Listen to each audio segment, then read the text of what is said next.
Hello everybody, this is a very basic demo lecture about the 8th standard science। 8वीं कक्षा के science को समझाने का एक बेहतरीन और बड़ा ही आसान सा तरीका लेकर हम आए हैं आपके सामने। इस लिंक के माध्यम से आप लोगों को सिर्फ इतना दिखाने की कोशिश हो रही है कि लेक्चर्स को कैसे आसान किया जा सकता है, कैसे हम लोगों ने इसे रिकॉर्ड कर लोग जो कर रहे हैं इस वक्त में, तो इसके अंदर हम लोग कैसे पढ़ाने वाले हैं, क्या टेक्निक्स आने वाली है। ठीक है। अगर आप लोगों ने अभी तक चैनल को सब्सक्राइब नहीं किया है सो आई रिक्वेस्ट कि सबसे पहले चैनल को सब्सक्राइब कर लीजिए। दूसरी बात यह है कि रोज़ाना क्लासेस ऑनलाइन ऑफलाइन मेथड से चल रही हैं और डिजिटल बोर्ड पे हम लोग कैसे पढ़ाते हैं बच्चों को, उसका एक डेमोन्स्ट्रेशन अभी आपको देखने में मिल रहा है। तो ये है 8वीं कक्षा का 11वां chapter human body and organ system. इसका इंट्रोडक्शन हम लोग देखने जा रहे हैं। Let's see this. और ये सारा एनिमेशन बन के तैयार है, हमें कुछ भी नहीं बनाना होता है और बच्चों को सिर्फ पढ़ना है इन सारे स्लाइड्स के मदद से। So let's see different organs in our body are working in a group so as to smoothly carry out various life process. ज़िंदगी की रोज़ाना जो हमारी टेक्निक्स होती हैं, लाइफ प्रोसेस होती है, इनको समझने के लिए, इनको कैरी करने के लिए हमें ऑर्गन्स को समझना है, ऑर्गन सिस्टम की प्रक्रियाओं को समझना है। इस चैप्टर के अंदर specific organ carry out the specific step. जैसे हमारा ब्रेन जो काम करता है वो लीवर नहीं कर सकता, किडनी जो काम करती है वो हमारा पेनक्रियाज नहीं कर सकता, या हार्ट जो काम करता है वो हमारा स्टमच नहीं कर सकता। सबके काम अलग अलग होते हैं। ठीक है। इसका थोड़ा सा बेसिक इंफॉर्मेशन हम लोग इस चैप्टर के माध्यम से लेने जा रहे हैं। Groups of organ working together to form a specific function called as organ system. So let's see what is exactly the organ system. Various organ systems like number 1 digestive system, जिसमें हम लोग खाना खाते हैं ना, तो पूरा दिन भर में जो पचन क्रिया हमारी होती है इसके बारे में हम लोगों को पढ़ाई करनी है। उसके बाद रेस्पिरेटरी सिस्टम, जो हम लोग हमारी सांस होती है ना, ऑक्सीजन जाता है फिर प्रोसेस करके कार्बन डाइऑक्साइड बाहर आता है, इसके बारे में हम लोगों ने यहाँ पर समझना होता है। लंग्स का स्टडी है। सर्कुलेटरी सिस्टम, जिसमें हम लोगों ने ब्लड कैसे सर्कुलेट होता है, हार्ट कैसे पंप आउट करता है, इसके बारे में स्टडी करनी होती है। उसके बाद है नर्वस सिस्टम। हमारी जो नर्व्स, हमारी जो नसें हैं शरीर के अंदर, ये एक दूसरे से कैसे कनेक्टेड होती है, कैपिलरीज क्या है, वेन्स क्या है, आर्टरीज क्या है, एरोटा कैसे वर्क करेगा, ये सारी चीज़ों का स्टडी, यानी हार्ट से रिलेटेड हम लोग का स्टडी है, जिसमें हम लोग को पता चलता है कि वेन्स से खून कैसे दौड़ता है, उसके पीछे क्या लॉजिक होते हैं, कैसे वर्क करता है। एक्सक्रीटरी सिस्टम, ऑब्वियसली जो पानी हम लोग पीते हैं, जो खाना हम लोग खाते हैं, वो हमारे शरीर से बाहर भी जाना चाहिए। तो जब उस वक्त में जो हमारी किडनी है वो कैसा रोल प्ले करती है, किस तरह से फिल्टर करती है, और यूरिनेशन के प्रोसेस में और क्या क्या चीज़ें होती हैं जिसके वजह से हमारी बॉडी से जो हमारा वेस्टेज ऑफ पार्ट है, वेस्ट मटेरियल है, वो कैसे बाहर निकाला जाता है, इन चीज़ों का हमें स्टडी होता है सिलेबस में। रिप्रोडक्टिव सिस्टम, जो कि हमारे शरीर का एक ऐसा पार्ट है जिसके बारे में मैं कह सकता हूँ कि अगर रिप्रोडक्शन नहीं होता है तो इंसान मर नहीं जाएगा, ऑब्वियसली बात है। लेकिन लेकिन अगर उसे अपनी प्रजाति को आगे बढ़ाना है तो रिप्रोडक्शन उसे करना होता है। तो ये वो इंफॉर्मेशन है इस पॉइंट से रिलेटेड जिसके बारे में हम लोग हमारे सिलेबस में पढ़ने वाले हैं। और आप आखिरी में आता है स्केलेटल सिस्टम, यानी हमारी हड्डियाँ जो हमें एक ढांचा देती है, हमें एक स्ट्रक्चर देती है। हमारी हाइट है, हमारी जो हड्डियाँ हैं जो हम लोग को एक स्ट्रक्चर दे रही है, एक कंधा आपका कह लीजिए, हाथ कह लीजिए, जो भी चीज़ है, तो ये इसके बारे में हम लोग को स्टडी है। उसके बाद एक मस्कुलर सिस्टम, यानी हमारे जो मसल्स होते हैं, जिसके बारे में हम लोग को और डिटेल में और डीप में हम इस चैप्टर में पढ़ने वाले हैं। तो ये कुछ आपके स्क्रीन के ऊपर देख रहे हैं, are functioning in our body, ये सारी की सारी सिस्टम्स हमारे बॉडी में काम करती है। ये इंट्रोडक्टरी लेक्चर है, डेमो लेक्चर है।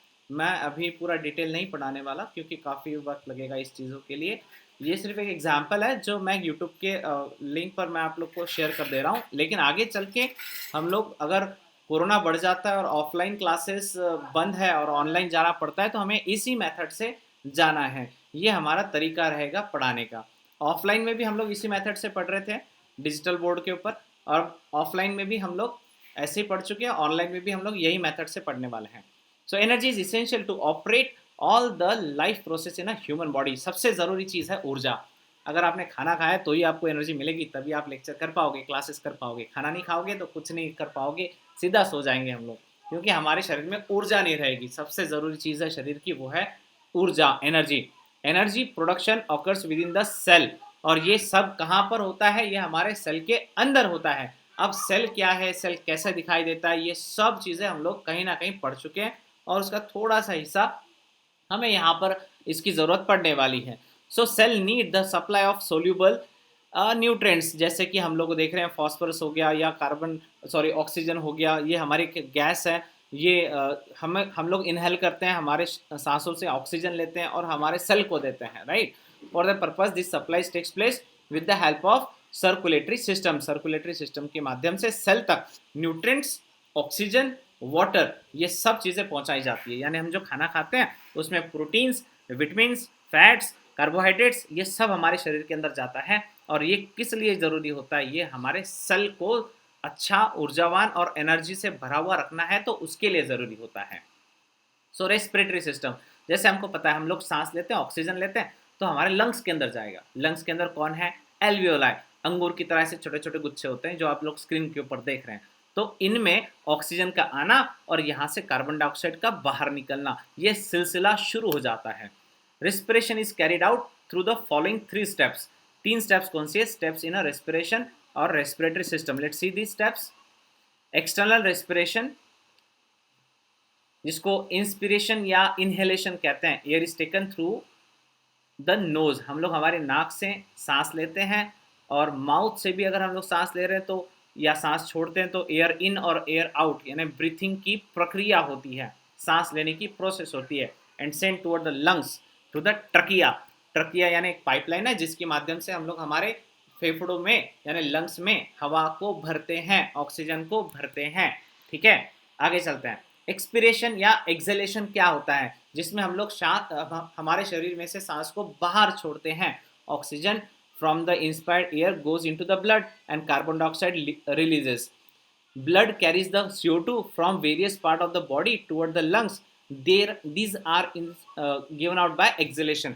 बच्चों, हम लोग जब काम करते हैं ना कोई भी, जैसे कि हम लोगों ने साइकिल चलाया, हम लोगों ने दौड़े हैं, चलते हैं नॉर्मली, तो हमारे शरीर में से ना कार्बन डाइऑक्साइड सीक्रेट होता है जो हमारे सांसों के माध्यम से बाहर निकलता है और ऑक्सीजन हमारे शरीर के अंदर जाता है। तो ये सारी प्रक्रिया जहाँ एक्सचेंज वाला खेल चलता है ना, ये होता है लंग्स के अंदर। ठीक है, हमारे फेफड़ों के अंदर जो एल्वियोलाइज होते हैं ना, वहाँ पर छोटी छोटी कैपिलरीज होती हैं, छोटी छोटी नसें होती हैं, वेंस होती है, जिसमें से ऑक्सीजन जो है हम लोग जब सांस लेते हैं तो हमारे खून के अंदर जाता है और शरीर के अंदर जो कार्बन डाइऑक्साइड बना है वो हम लोग छोड़ देते हैं। बस ऐसे ही चलता रहता है। चलिए देखते हैं। Both of this processes occur with the help of lungs are collectively called as external respiration. इन सब को कलेक्टिवली क्या कहते हैं मालूम है, एक्सटर्नल रेस्पिरेशन कहते हैं और कुछ नहीं। चलो आगे इंटरनल रेस्पिरेशन देखते हैं। अब हम जा रहे हैं, ज़रा सा घुस रहे हैं लंग्स के अंदर, एल्वियोलाइज के अंदर, और वहाँ पे हमें खून के ऐसे छोटे छोटे डॉट्स दिखाई दे रहे हैं जो आपकी स्क्रीन के ऊपर आप लोग इस वक्त देख रहे हैं। ये हमारा लंग्स है, लंग्स के अंदर एल्वियोलाई है, एल्वियोलाई के बाद में कैपिलरीज है, बारीक बारीक नसें हैं, उसके अंदर खून के छोटे छोटे ये हम लोग को सेल्स दिखाई देते हैं। Exchange of the gases between the cell and tissue fluids, इसी को कहते हैं इंटरनल रेस्पिरेशन। कैसे काम करता है चलिए देखते हैं। देखिए, हम लोगों ने ऑक्सीजन लिया तो हमारे सांस में ऑक्सीजन गया, हमारे लंग्स के अंदर गया, लंग्स के अंदर छोटे छोटे गोल गोल गुच्छे थे जिसका नाम एल्वियोलाई था, उसके अंदर ऑक्सीजन घुसा, वहाँ पे छोटी छोटी नसें लगी हुई थी जो कैपिलरीज कहलाते हैं, उसमें से ब्लड फ्लो हो रहा था।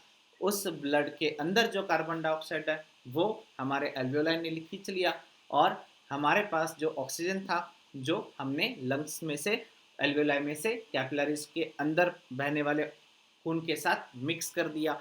तो ये CO2 दिख रहा है, ऊपर की तरफ जा रहा है, राइट। कार्बन डाइऑक्साइड हम ले रहे हैं और O2 हम हमारे वेंस को दे रहे हैं। लाइक हमारी जो लंग्स है ना, वो ऑक्सीजन दे रही है खून को, और खून का कार्बन डाइऑक्साइड हम लोग वापस खींच रहे हैं यानी हमारे लंग्स के अंदर, ताकि हम सांस से बाहर छोड़ सकें। किसको, कार्बन डाइऑक्साइड को। ओके, चलिए। And carbon dioxide move from fluid into the blood. चलिए, सेलुलर रेस्पिरेशन, सेल के लेवल पे क्या होता है, dissolve nutrients like glucose are slowly burn oxidise with the help of oxygen. हम लोग ऑक्सीजन की मदद से ग्लूकोज को तोड़ने वाले हैं। चलिए देखते हैं। ये है ग्लूकोज के 6 मॉलिक्यूल C6H12O6, ये फॉर्मूला याद रखिएगा, C6H12O6। तो कार्बन के साथ में ऑक्सीजन आके मिल गए, ऑब्वियसली एनर्जी बनने वाली है, ग्लूकोज बनने वाला है, कहाँ पे? सेल के अंदर। सेल जब हेल्दी रहेगा तो आप हेल्दी रहोगे, आपके स्किन के ऊपर ग्लो आएगी, आपकी त्वचा भी ग्लो करेगी, आपका चेहरा भी हंसेगा। लेकिन अगर आपके पास एनर्जी नहीं है तो आप लोग हमेशा रोते हुए दिखाई दोगे। And energy is release in the form of ATP, adenosine triphosphate कहते हैं एटीपी को। ठीक है, इस माध्यम में हमारे शरीर में ऊर्जा निकलती है। हमारे शरीर में हर सेल में कार्बन डाइऑक्साइड बनेगा, वाटर भी बनेगा। वेस्ट मटेरियल ये कार्बन डाइऑक्साइड हमारे सेल से बाहर निकलने वाला है और वाटर वेपर्स भी बाहर निकलने वाले हैं। ऊर्जा कहाँ रहेगी? सेल के अंदर रहेगी। Water vapour are produced during this process. Cellular respiration can be summarise as follow: C6H12O6 के साथ 6 ऑक्सीजन मिला दिए जाए तो 6 कार्बन डाइऑक्साइड, 6 वाटर मॉलिक्यूल और एनर्जी जो कि 38 मॉलिक्यूल्स में बनती है एटीपी में। एडिनोसिन ट्राइफॉस्फेट कितने? 38। यानी हम लोग जब ऊर्जा लेते हैं तो उसका ये फॉर्मूला दिखाई नहीं देता बे। जब हम लोग खाना खाते हैं ना तो बस हमें भूख लगी होती है, खाना खाओ खाना खाओ, जोर जोर से खाना खाते हैं, फटाफट खाना खाते हैं और उसके बाद में सो जाते हैं। लेकिन हमारे शरीर के अंदर ऊर्जा कैसे बनती है, उसकी ये प्रोसेस थी, है ना मज़ेदार। लेकिन इसके बारे में हम कभी सोचते नहीं है क्योंकि ये दिखाई नहीं देता ना। Respiratory system structure and function. Nose, नाक सभी को पता है, नाक के अंदर ऑक्सीजन जाएगी, हाँ बिल्कुल जाएगी। Respiratory system and respiration begins with the nose, हमारे नाक से हवा अंदर जाती है। Air is filter with the help of hairs and mucus present in the nose. हमारे नाक के अंदर छोटे छोटे हेयर्स होते हैं ना, नाक के अंदर होता है, वो बाहर से आई हुई डस्ट को बाहर रोक लेते हैं। और म्यूकस क्या होता है? शेमुड वो हम लोगों की शरीर की रिक्वायरमेंट है बे वो उसे आप लोग इरिटेट मत हुआ, खुद को इरिटेट मत करिए, सिंपल सी बात है। वो हमारे बॉडी की ऐसी चीज़ें हैं जो हमें कुदरती मिली है। हम लोग कान के अंदर जो देखते हैं, हम लोग मैल कहते हैं उसे, लेकिन वो वैक्स है जिसकी ज़रूरत है हम लोगों को। उसी तरह से ये जो म्यूकस है ना नाक के अंदर वाला, इसकी भी ज़रूरत होती है। ये बाहर से आए हुए वायरसेस को, बैक्टीरिया को अंदर नहीं जाने देता, लेकिन कोरोना वायरस जा रहा है उसमें से, इसीलिए मुंह को ढक के रखना पड़ता है, मास्क लगाना पड़ता है, अंडरस्टैंड, ताकि वो वायरस नाक के अंदर ना जा सके। क्योंकि बेटा वो वायरस वहीं से एंट्री कर रहा है और माउथ से एंट्री कर रहा है। ये बहुत अर्ली रिसर्च में पता चल गया था, बहुत बड़े लक हमारे, नहीं तो पता ही नहीं चलता कहाँ से आ रहा है। फेरिंग्स, आगे का पार्ट, नाक के पीछे वाला।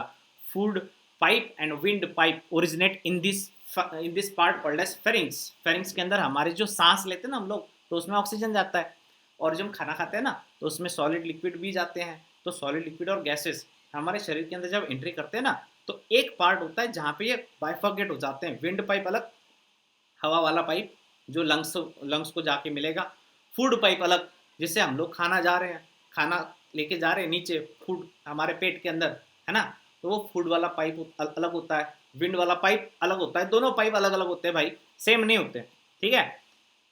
अब आपको पता है हम जब खाना खाते हैं तो कभी कभी हम लोग को अचानक से ठसका लग जाता है। ठसका पता है मराठी वर्ड है ठसका, हिंदी में क्या कहते हैं उसे? खांसी आना, इस तरह का कुछ स्ट्रक्चर सा हो जाता है हमारे साथ में। चल छोड़े यार, पॉइंट वो नहीं है। पॉइंट ये है कि अगर खाने का पार्टिकल जो कि सॉलिड पार्टिकल है, लिक्विड पार्टिकल है, वो यदि हमारी विंड पाइप में घुस जाए ना तो उसके कारण होता है वो।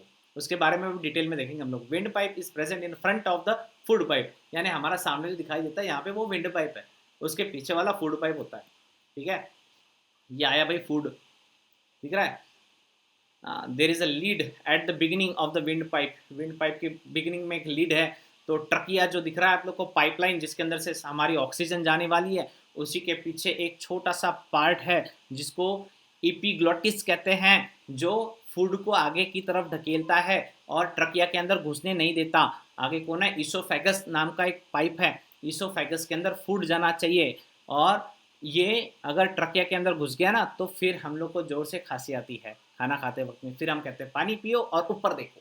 क्यों ऊपर क्यों देखते हैं? ताकि हमारी जो पाइपलाइन है ना वो स्ट्रेट हो जाए थोड़ी देर के लिए। ये होता है रीज़न। एपिग्लोटस जो होता है ना वो पार्ट है जिसकी वजह से बराबर फूड वाले पाइप में फूड जाएगा, हवा वाले पाइप में हवा जाएगी। विंड पाइप, फूड पाइप, ये कुछ ऐसा दिखाई देता है देखने में यार। और विश्लेषण कर सकता हूँ लेकिन अभी टाइम नहीं है इतना। मैं आपको सिर्फ एग्जाम्पल दे रहा था ये लेक्चर कैसे होंगे। ये हमारे आज की नई टेक्नोलॉजी, नई तरकीबें हैं, नई टेक्निक्स हैं। अब शेगांव के लिए ये बहुत नया है, आई नो दैट। और 8वीं कक्षा से अगर मैं 9वीं 10वीं 11वीं 12वीं इस तरह की मेथड से जा रहा हूँ तो डेफिनेटली इसका रिजल्ट मिलेगा। भाई अलग अलग कंपनियां यूज़ कर रही है तो हम लोग क्यों ना करें। ऑफलाइन के लिए भी हम लोग यही इस्तेमाल करते हैं और ऑनलाइन के लिए भी। इसको कहते हैं एक्टिव लर्निंग, जिसके अंदर बच्चा जो देख लेता है ना तो उसको कभी भूलता नहीं है। और पैसिव लर्निंग जो होती है ना, जो हमारी किताबों से होती है, वो उसको रटना पड़ता है। इसको रटने की ज़रूरत नहीं है, वो देखते से उनके दिमाग में घुस जाएगा कि यार ऐसा ऐसा हो रहा है। और ये स्लाइड हम लोग एक साल में अगर 2 से 3 बार देखते हैं तो इट विल डेफिनेटली वर्क। साथ ही साथ नोट्स भी दी जाएंगी जिसमें क्वेश्चन आंसर भी रहेंगे जो आपको करवा दिए जाएंगे। ठीक है, तो कोरोना आए बढ़े जो भी हो देखा जाएगा, लेकिन हमारे क्लासेस हमारे लेक्चर्स रुकने नहीं चाहिए। यही सोचकर आप लोगों के लिए ये एक और मेथड डेवलप की गई है। I hope you enjoy this lectures. और ये लेक्चर्स रोज़ाना रहेंगे, ऑनलाइन मेथड में रहेंगे। ऑफलाइन की परमिशन अगर मिलती है तो ऑफलाइन भी रहेंगे, और ऑनलाइन की अगर है तो जूम के माध्यम से होंगे, कभी यूट्यूब के माध्यम से होंगे, कभी एक क्लास का ऐप है उसके माध्यम से होंगे। आप लोगों को करना ये है, आपके ग्रुप्स जो है व्हाट्सएप के हम लोगों के बने हुए उसमें आप ज्वाइन हो जाइए। उसके बाद कंटिन्यूली आप लोग हमारे संपर्क में रह पाएंगे, और टाइमिंग जो है क्लासेस के वो भी आपको पता रहेंगे। नहीं तो कब क्लास हुई कब हमारा क्लास मिस हो गया, प्रॉब्लम हो जाएगी, समझ में नहीं आएगा। ठीक है, इस माध्यम से साइंस को पढ़ने में बड़ा मज़ा आने वाला है। चलिए बच्चों, इस सफ़र में हम लोग आज इंट्रोडक्शन के साथ यहीं रुकते हैं। Thank you very much. Thank you once again.